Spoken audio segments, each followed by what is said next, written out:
Cairo recently turned 18. Her parents like to go abroad, which is why she lives alone in a big house. Only literature does not allow her to be bored. She has one dream, to become loved, and today something new will happen in her life. She will be able to meet a writer like her, Jonathan's teacher. He found inspiration in this remote town. Kyra comes to class before everyone else. This surprises Jonathan, and he asks where she lives. They tell each other about their lives. Jonathan is amazed that Kyra has read the entire curriculum. Kyra jokingly replies that she likes it tougher. Then Vinny comes into the office and takes her friend away to talk. While they are away, Jonathan looks at Kyra's books. Boris distracts him, and he immediately realizes that Jonathan is reading the girl's book, as its plot is very vulgar. By coincidence, Kyra likes to read a book written by Jonathan. He lives with his wife Beatrice, who is also a writer. He tells me that his student is reading his book. They start dancing, but are distracted by a call from Emmy. A new day is coming.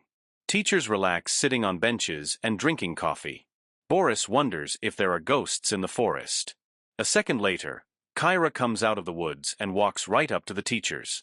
Boris offers cookies, but Jonathan can't take his eyes off Kyra.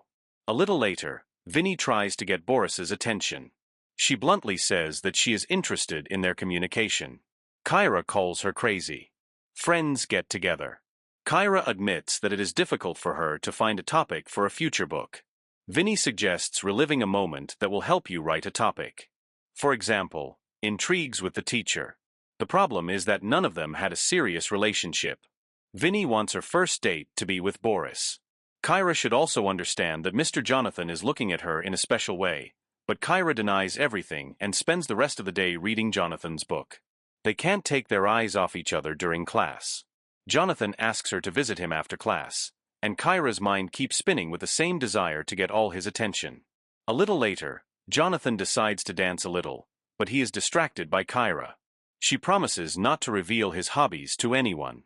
Jonathan suggests going to a poetry club, in case something surprises her. He read her latest work and liked it very much. Kyra burns with shame and explains what her work was about. Jonathan wants her to write a story in the style of his favorite author. Kyra accepts the assignment, adding that she has read his book in full. Then she repeats some phrases that she liked the most. Jonathan doesn't even know what to say to him. Kyra breaks the awkward pause and apologizes. Suddenly Vinny comes into the office and they end the conversation. Today, teachers and Beatrice visit the cafe. Vinny also works there. Boris makes fun of the girl, and Beatrice wonders how beautiful the girl who has read his book is. He replies that she is very smart and unique. Beatrice decides to declare that Jonathan is not a writer. When he chose to work as a teacher, he never wrote another book after that day. The next day, Kyra attends a writing club. She feels that this day will be very significant for her. Jonathan is glad to see her. A guy comes on stage and reads his work. Jonathan listens to him attentively, but Kyra looks exclusively at Jonathan. The next day, she brings coffee to the teachers. Boris shares his cookies. Kyra doesn't understand why Boris makes such delicious cookies, but she doesn't tell anyone about it. He could sell it, and Winnie could make a logo. The girls stopped by Jonathan's place today. He tells me that he is going to go on vacation with his wife.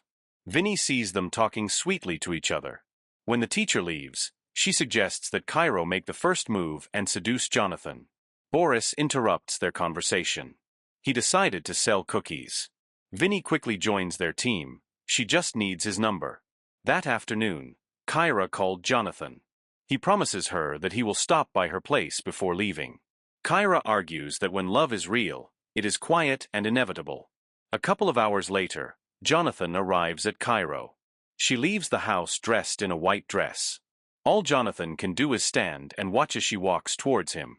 Kyra stops and asks to come to her. Jonathan still stands still, and then Kyra takes the first step, followed by a kiss. When he returned home, he kept getting messages from Kyra. Beatrice is annoyed by the alerts, which forces Jonathan to go to the barn. There he begins to read Kyra's new book. He gets carried away and imagines that they are the main characters. Unable to resist, he begins to strangle his one-eyed snake. A new day is coming. Kyra notices Jonathan's strange behavior. She asks what happened to him. Jonathan replies that she needs to choose a new author. She claims that he asked her to write a book about a topic she knows. Jonathan asks if she really knows this. Kyra replies that it's them. Seeing how he is swept away, Kyra calls it about two similar people who deny social restrictions. Jonathan still thinks this book is too mature.